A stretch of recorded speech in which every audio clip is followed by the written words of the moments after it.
Coming up on Mountain News this morning, a recently proposed plan could be the beginning of a new chapter in the city of Hazard. Meanwhile, also in Perry County, several new restaurants have already opened or are set to open soon. We talked with some of the owners about what they hope to bring to the region. Then we go to Johnson County, where a photo of a Johnson Central High School wrestler is making waves online and filling folks with pride. Dedicated to Eastern and Southern Kentucky, this is WYMT Mountain News This Morning. Good morning. It is 6:02. I'm Will Puckett. And I'm Madison Pergram. Thank you for tuning in to Mountain News This Morning on this Tuesday. And Madison, it's going to be kind of a gross one. It is, but we can take it because sun is out for the rest of the week. Yes. Good job, Brandon. Let's bring him in this morning. Brandon, you failed us by not having a full week and no rain, but we're not going to harp on you too long because you really? 6 of the 7. Wow, savage this morning. Savage. Yeah, you're welcome. That's all right. I'm used to it. Let's take a look and see what's going on this morning. Live pinpoint Doppler radar. We are scanning some green out there, which indicates some rain. Some heavier pockets, too, down into parts of Pulaski County, going back into Rockcastle County, just across the border from Wayne County there in East Tennessee. So, again, something we're watching throughout the day. But, again, this is not something we're expecting to be a major issue. Like Judge Brock over in Bell County said earlier, though, in a story we had earlier, again, watch out for some mudslides and rock slides. So, again, we basically have that situation that is ongoing, even though the ground has had some time to dry out. So just be careful out there today. You can see the moon just a little bit on our hazard camera outside the WYMT studios. We're seeing temperatures in the 50s this morning area-wide, with the exception of Wise there in the 40s. Today, forecast-wise, scattered chances this morning, especially west. Soggy day ahead, and then rain early tonight gives way to some cooler temperatures behind the cold front down into the 30s overnight. I'll have the rest of that forecast coming up here in just a little bit. Madison. Thank you, Brandon. Well, last Thursday, Breathitt County Sheriff John Holland said he was laying off his entire department because of budgetary reasons. A special called meeting yesterday addressed that budget. I was there to learn more about the details behind it. Another packed fiscal courtroom in Breathitt County. See what's going on in the county and are you concerned about it? Signaling a lot of attention on things going on in the county of just more than 13,000 people. Well, we got a couple budgets that ain't really been passed, but one of them had been voted on. Attention is on the sheriff's budget, where as of Thursday, John Holland laid off his entire department. Just frustrating, and everything just has to work itself out at times. And it's the economy's just not the best right now, and that affects everybody. The most notable changes to the sheriff's 2020 budget was just more than $30,000 for program support and more pay for a new deputy. The increase that we tried to explain is I'm in process of hiring one new deputy, and we had to take out a couple of months because he's not ready to go to the academy yet. But for Judge Noble, he is tasked with the county budget, and his point was the sheriff's department has operated well on less before. The 2018, previous sheriff's budget, 2018, had a $120,000 cap, but they choose to go to $226,000, and I just don't know where the finances are going to come from. But by a vote of 3-2, the sheriff will have his budget as proposed. I'm happy, and I think the citizens of Breathitt County will be happy, and we'll all get back to normal. In the meantime, the judge executive fears some tough decisions in the county may have to be made. Now, the clerk's budget was also discussed, prompting a battle between her and Magistrate Donnie Bush. She says they will end up going to court over it. And could it be the beginning of a new chapter? Monday night, a finalized strategic plan was presented by the Kentucky League of Cities. Many look at the plan as a roadmap for the future of Hazard. It is made up of 3 recommendations. First, jobs and workforce, something every city looks for. Secondly, communication and empowerment. With a large amount of ideas, there is no one person to approve plans. The league hopes to see more organization to put those ideas together, and many are excited about the progress that has already been made.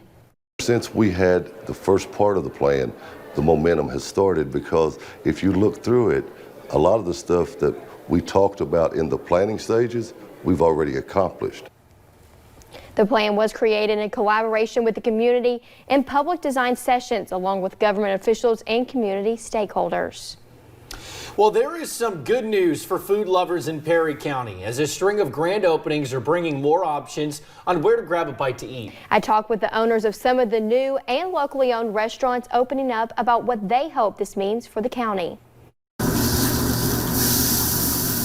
There are some good things cooking up in Hazard. Several new restaurants opening. It is amazing to be able to provide what I think everyone deserves, a place where there's something for everyone. Crystal Horn is the owner of Fork and Table. To her, this is personal. She has lived in this area her whole life. Everyone knows everyone here, and everyone can provide and bring more jobs into our community. Big Daddy's Barbecue is also open, ready to serve the community. And down the road, Sarah White is getting prepared for the opening of North Main Diner. Version of a 1960s kind of diner, something fun for the community to come and sit down and kind of relive those days. Excited not only about the food, but the people you share it with. It's just very exciting to be able to serve, you know, your friends and family that you've lived and grew up with your whole life. Serving different food, but with the same goal. To walk into a restaurant and have the environment they choose and to leave with a smile. Providing food with special service. Now, Prime 606 also recently opened at the Hazard Country Club, and we have more on all those local places to eat on our website at WYMT.com. Well, yesterday was an exciting day for people in Floyd County as a community center officially opened. Check out the renovations. They laid down a new basketball court, redid several of the rooms, and also added a new security system. You might remember this used to be the old Martin City Community Center that closed a few years back. And an act of kindness from a Johnson Central wrestler is making waves online. During a match at the Kentucky High School State Tournament, he carried his opponent off the mat after an injury. WYMT's Marianne Fletcher talked with a student about the viral moment. It's the difference between sports and sportsmanship. Well, our school motto is pride and respect. Two traits a coach hopes to instill in his wrestlers. I think the kids here at Johnson Central have mastered it very well. Making Coach Jim Matney proud. And I think you see that in mountain kids in general. His wrestler, Levid Rodriguez, is a product of the mentality. Because you'll have your ups and downs, but it helps you grow more human. During a match at the Kentucky High School State Tournament, he noticed something different.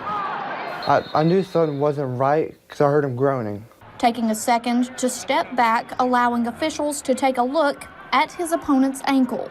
So I seen you assert and I knew I had to help him. Without thinking twice, Rodriguez carried him off the mat. Even though we are fierce, that we still are humans and still want to help other people. Showing a sense of Eagle pride. To be a good person, then when it's said and done, that's our goal. While displaying a face of perseverance and integrity. Rodriguez, we got you. In Johnson County, Marianne Fletcher, WYMT Mountain News. Now, Coach Matney says seeing this act of kindness makes his years of coaching all worth it. And here's something you don't see every day. Pike County native Matt Adkins caught a glimpse of Air Force Two training at Bluegrass Airport. For about 30 minutes, he watched as the plane made touch-and-go passes, and airport officials tell us it was simply a practice and training exercise. Well, flu numbers have started to pick up once again here in the Commonwealth. The Kentucky Department of Public Health reports there are now more than 2,000 new flu cases. Our chief meteorologist is one of them. Jefferson County leads the way with 1,645 new cases. Meanwhile, Pike County came in third with Perry County at 6. Health officials say at least 50 people have died this flu season. So far, there's been a total of 17,203 confirmed flu cases this year.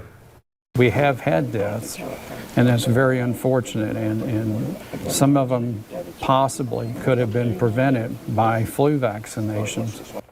Health officials urge people to take extra precautions if sick, like staying home and washing your hands frequently.